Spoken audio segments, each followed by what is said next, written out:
Kembali Sapa Indonesia Malam, saudara, saya langsung kembali menuju ke juru bicara Presiden, Bung Fajrul Rahman. Bung Fajrul, kita hari Minggu kemarin kita mendengar ada isu-isu yang kemudian mengatakan bahwa Jakarta akan lockdown, kemudian ada simulasi penutupan penyekatan lalu lintas di mana ada penutupan-penutupan yang lain. Saya ingin konfirmasi kepada Anda, meskipun besok baru akan diputuskan terkait hal ini peraturan pemerintah, saya ingin menanyakan, nanti saya berikan kesempatan Anda untuk menjawab. Tidak akan terjadi lockdown? Tidak ada, Aiman. Artinya dengan keputusan Presiden pada hari ini, yaitu pembatasan sosial berskala besar dengan pendisiplinan hukum, dan apabila kalau keadaan berada dalam situasi yang sangat buruk, baru menuju darurat sosial, berarti hal tersebut tidak terjadi. Aiman, dan kemudian bukan saja saya konfirmasi Bung Fajrul, jadi lockdown tidak akan terjadi? Tidak ada, Aiman. Yang Baik. ada cuma pembatasan sosial berskala besar dan kemudian pendisiplinan hukum. Kalaupun ada, istilahnya itu misalnya dikeluarkan oleh Gubernur Jawa Timur yang dia sebut sebagai partial isolation, isolasi terbatas. Yang seperti tadi dikatakan oleh Gubernur Jawa Barat, ada RT, RW, desa atau kelurahan, itu bisa saja dilakukan isolasi terbatas. Dan itu di bawah diskresi daripada gubernur tersebut.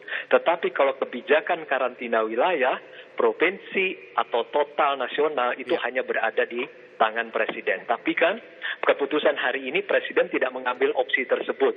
Walaupun ada di dalam Undang-Undang Nomor 6 Tahun 2018. Presiden hanya mengambil opsi pembatasan sosial berskala besar plus pendisiplinan hukum. Nah tadi juga Presiden mengeluarkan segera dibuat perpres dan inpres terkait dengan mudik lebaran.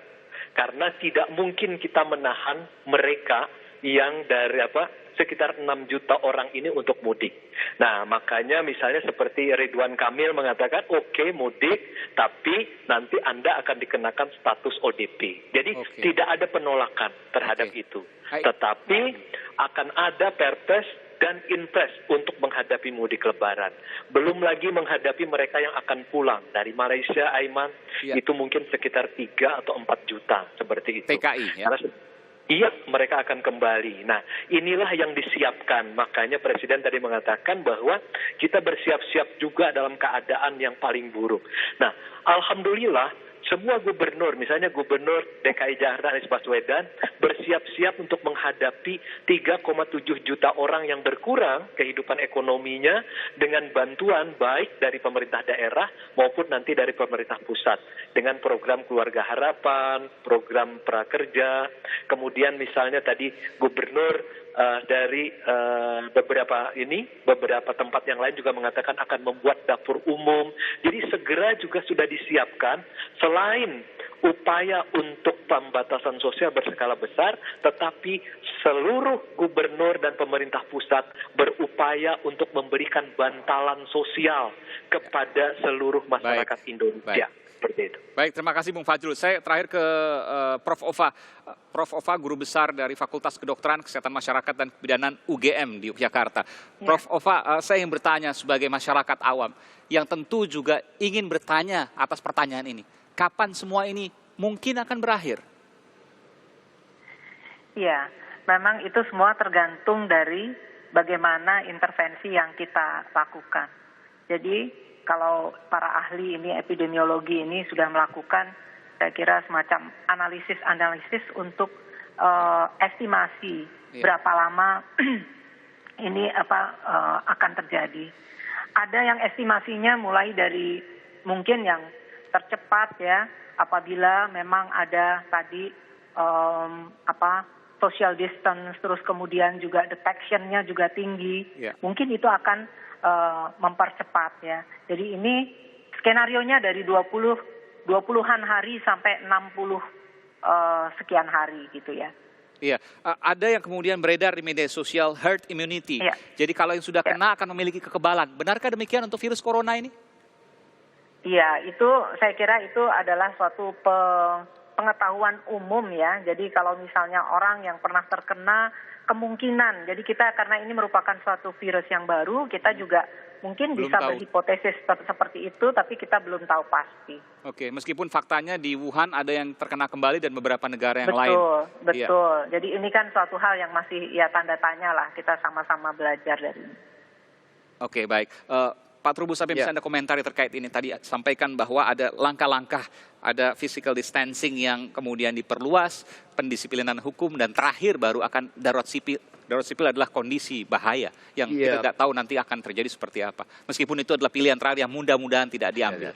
Iya, kalau melihat dari apa yang disampaikan oleh Pak Fajrul itu, masyarakat diharapkan untuk memahami bahwa kita ada namanya pembatasan sosial berskala besar. Kemudian baru ada di situ ada pendisiplinan hukum. Kemudian nanti ada istilahnya darurat sipil. Ini saya rasa malah nanti di masyarakat jadi bingung sendiri. Bingung. Gitu. Bingung untuk memahaminya bagaimana kan gitu. Karena yang dipahami masyarakat ini kan sejak awal sudah dikatakan social distancing, menjaga jarak. Kemudian kemudian dirubah menjadi physical distancing. Jadi kan secara fisik. Oleh karena itu yang kita lihat kemudian ketika ini dilakukan PSBB, maka kemudian kan intinya sebenarnya adalah physical distancing, menjaga jarak kalau lihat seperti itu. Tetapi ini kemudian adalah mirip-mirip mendekati apa yang dikatakan sayangnya ditolak, yaitu lockdown.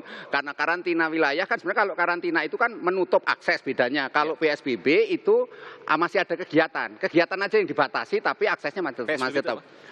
PSBB. Jadi pembatasan sosial berskala besar, disingkat PSBB. Yang gitu. Sekarang ini. Oleh Presiden. Oleh Presiden itu. Jadi ini nanti memang kan masih akan disusun berupa PP atau Perpres maupun Impresnya untuk melihat nanti bagaimana pelaksanaan di lapangan. Tetapi ingat dalam kebijakan publik itu ada implementasinya. Di tataran publik sendiri yang dipahami kan tadi dari Prof. Itu kan physical distancing. Kemudian dari keadaan yang nyata masyarakat sudah lockdownan. Lockdown ini kan sesuatu yang mengerikan, sesuatu yang menurut bahkan di tingkat RT pun udah berani lockdown. Udah berani lockdown kan itu. Ini kan menutup akses dengan cara padahal tidak boleh. Tidak boleh. Sama dengan tadi statement yang mengatakan bahwa nanti kita pada akhirnya akan ada darurat sipil. Ini kan juga menakutkan karena darurat sipil itu terbayang sesuatu yang sifatnya pelanggaran HAM. Di situ di mana masyarakat dikurung tidak boleh kemana-mana. Nah, persoalannya adalah apapun sebenarnya yang penting itu adalah ini kan cara. Dengan cara itu sesungguhnya yang penting adalah pemutusan atau mata rantai dari penyebaran COVID ini. Karena penyebaran ini kan sekarang udah pakai tidak lagi deret ukur, deret hitung, tapi sudah eksponensial kan. Jadi tajam sekali. Nah ini yang harus dilakukan seperti itu. Terakhir Bung Fajrul, sebelum saya tutup di segmen ini untuk Anda dan juga Prof. Ova. Saya ingin tanya Bung Fajrul, pembatasan sosial berskala besar besok nanti akan diputuskan. Besok ya kalau tidak salah perpresnya. Itu akan dirunut rinci apa yang harus dilakukan, apa yang boleh dilakukan, apa yang tidak boleh dilakukan. Koreksi jika saya salah. Benarkah demikian? Kalau pembatasan sosial berskala besar itu sudah ada di Undang-Undang Nomor 6 Tahun 2018. Sejumlah kegiatannya sudah dikerjakan, seperti sekolah diliburkan, kemudian pertemuan umum sudah dihindari, kemudian keagamaan juga sebenarnya sudah ada. Nanti akan ada memang ditambah lagi dengan Perpres untuk menjelaskan lebih jauh mengenai hal tersebut. Artinya tetapi yang petunjuk pelaksanaannya nanti lebih detail lagi. Betul. Nah, lebih detail lagi nanti akan dijelaskan secara operasional seperti itu. Ditambah lagi dengan Perpres dan Impres terkait dengan mudik lebaran. Itu adalah bagian dari dalam upaya untuk PSBB atau pembatasan sosial berskala besar. Yang terpenting sekarang taati apa yang sudah disampaikan oleh pemerintah dan pendisiplinan hukum melalui maklumat Kapolri juga dijalankan. Jangan sampai Kapolri beserta jajaran seluruh Indonesia sekarang sudah hampir 10.000 lebih melakukan pembubaran. Jangan sampai kita menantang karena ini kan untuk keperluan diri kita dan keluarga kita. Seperti itu. Dan dengan harapan kalau ini terjadi dengan baik, maka tadi yang dikatakan bahwa itu akan menjadi semacam eksponensial, itu mudah-mudahan tidak.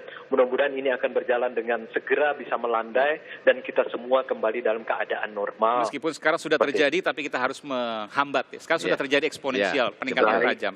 Baik, terima kasih Bung Fajrul Rahman. Tentu kita berdoa bersama, kita berusaha bersama untuk kemudian menekan, menghalau penularan COVID-19 atau corona corona ini. Terima kasih Bung Baik. Fajrul Rahman, juru Jaga bicara diri kita, Presiden. jaga keluarga kita ya. Amin, terima kasih. Juga Profesor Ova Emilia, guru besar dari Fakultas Kedokteran, Kesehatan Masyarakat dan Kebidanan Universitas Gadjah Mada Yogyakarta. Terima kasih telah memberikan informasi yang berharga untuk kami di Sapa Indonesia Malam. Kita masih akan segera kembali saat lagi, saudara. Tetaplah bersama kami di Sapa Indonesia Malam.